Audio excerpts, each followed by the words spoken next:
बात उन दिनों की है जब इजरायली मिस्र देश की बंधुआई में थे।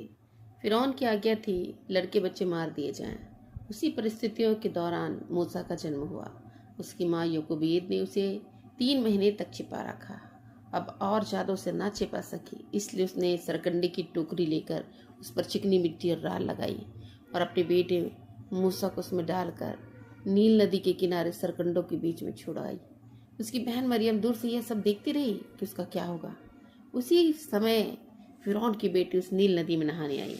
उसकी सहेलियां भी उसके साथ थी और उसकी सहेलियां टहलने लगी और उन्होंने टहलते टहलते देखा कि कांसों के बीच में एक टोकरी है और उन्होंने अपनी दासियों को बोला कि लाओ उसे, हम देखें इसमें क्या है।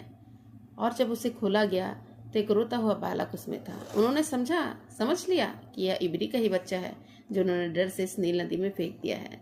उसी समय मूसा की बहन मरियम ने आकर कहा, इस बच्चे के लिए यदि आपको इब्री दासी की जरूरत है तो मैं उसको आपको दूंगी। फिरौन की बेटी को भी लगा, हाँ मुझे किसी दासी की जरूरत जरूर पड़ेगी।